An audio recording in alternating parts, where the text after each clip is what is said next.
कैसे तू चिन्हवा लागल फिकीर हो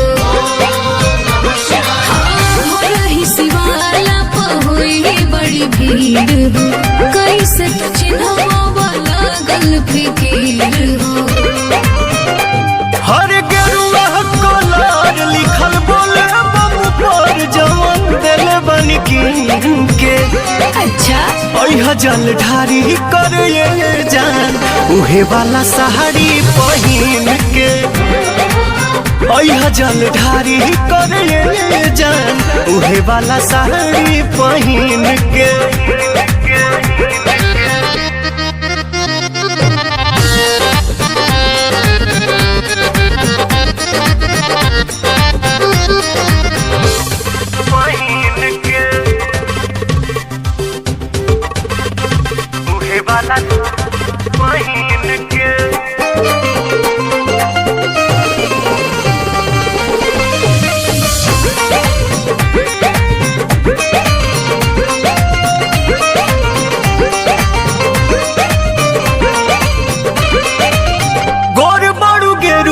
कलर तोहमें खुली कहली हटी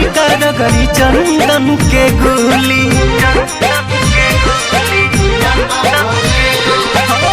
गोर बड़ू गेरुआ कलर तोहमें खुली कहली हटी गरी चंदन के गोली सावन महीना जब से चढ़ गइल बा भक्तिया भाव दिल में भर गइल बा मंदिर के फेरी तू लगई है बच बेरी अपना अमूरी पगीन के जल ढारी कर ये जान उहे वाला साड़ी पहिन के अच्छा जल ढारी कर ये जान उहे वाला साड़ी पहिन के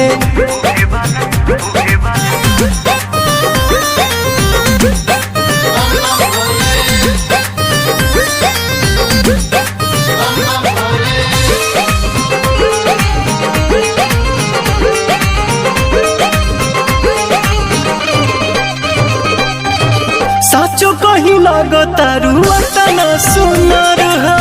भोला कोरस के हु के लागे ना नजर हो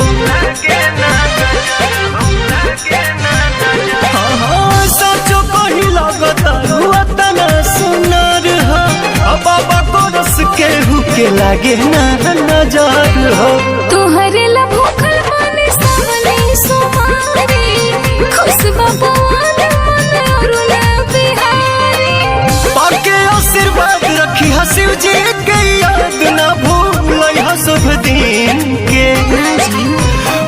जल ढारी कर ये जान उहे वाला साड़ी पहिन के ठीक बाजी